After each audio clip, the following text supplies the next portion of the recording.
Weekly Message, Sunday, February 7th, 2010. In the Moment. I'm sure you have heard the call to just live in the moment. We hear that advice everywhere. In the new Bruce Willis and Tracy Morgan movie, Cop Out, Morgan's character, after being smacked in the face by Willis's character, asks, "Why did you smack me?" Willis replies, "I was in the moment, and the moment said, smack ya." The question I ask is, what defines a moment? Is it a second? Is it a minute? Is it an hour? A day? A lifetime? How long is it? In the context of the life of the universe, our lifetime is indeed an infinitesimal blip. So to the astrophysicist, our lifetime is a moment. Or you might choose to look at it in the way the rock group Kansas did in their 1978 hit, Dust in the Wind. I close my eyes only for a moment, and the moment's gone.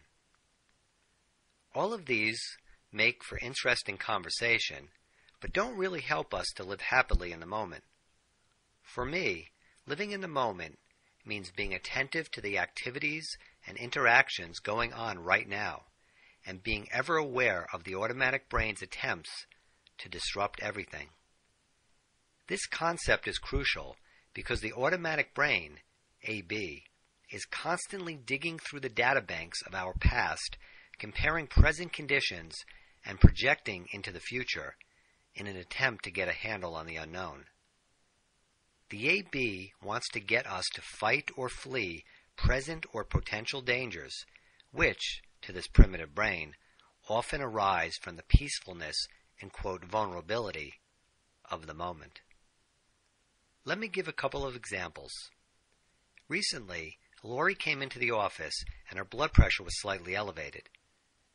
In our discussion, she described how angry she had become at her husband for throwing out some food she had prepared. Whenever we experience anger or rage, it is always the fight reflex of the AB.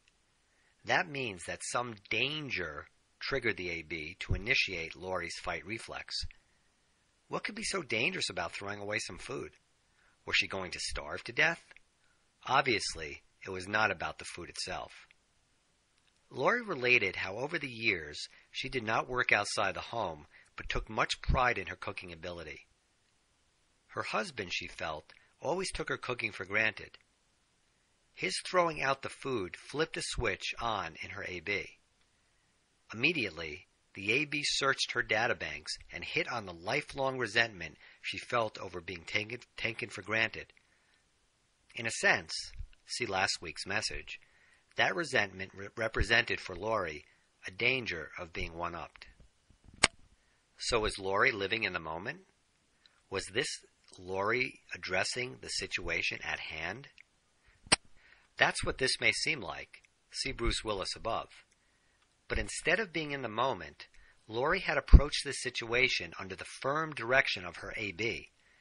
Her AB alerted her to the danger of being outdone or disrespected, i.e. one-upped, by her husband. This led to an outburst of anger and hostility, not necessarily related to the issue at hand, but referenced against danger memories, the past. If Lori doesn't fight for her right to be recognized now, what will that mean for her future? This is very automatic and rapid fire. For Lori to realize that she is not living in the moment, she does not necessarily have to be aware that her AB is rapidly ping-ponging between her past and future. All she needs to do is recognize that she is angry. That's the tip-off. Her anger was enough to cause physiological effects, all pointing to anger. I coached her on this and advised that when something like that occurs, she should take a slow, steady breath in through the nose and out through the mouth, the opposite of what her AB directs. Step back physically or figuratively and address what just happened that moment.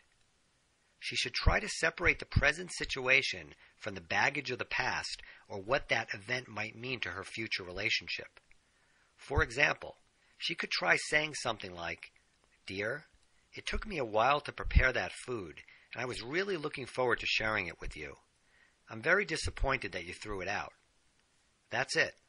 Much better than reacting to the false danger of possibly starving to death or what might happen if her husband doesn't respect her. That assertive but not aggressive approach is less likely to trigger her husband's AB and thus has a better chance of getting him to understand. Another example of living in the moment applies to all of us who have children. Often when we get angry at our kids, it's because we feel they are disrespecting us, thus the one-up trigger, that they are in real, or so it seems to us, danger, or we're projecting into the future. Say your child protests about going somewhere you think he should go, or she comes home with a poor grade, or is in some way going through a specific emotional or physical challenge. How does it make you respond? I can assure you, if you tap into what your AB is doing at those moments, you will see that it is calculating what your child's behavior will mean to his or her future school performance, future relationships, to getting into a good college, to getting a good job, to getting married and having kids, to being successful, and what other people might think about this behavior and your child's lack of future success. This happens very quickly, seemingly in the moment. Trust me, I've been there, so I know. Dealing in the moment means not believing, trusting, or taking direction from the automatic firings of the AB. Sometimes taking a breather is an essential component of this. In parenting, I think it can be more important for parents to give themselves a timeout than to demand that their child take one. Too passive, you say? No. Passive, the flight, would be to not address the behavior at all. Aggressive, fight, would be to strike or yell loudly at the child. The assertive approach is to address the issue at hand, in the moment, not influenced by the AB.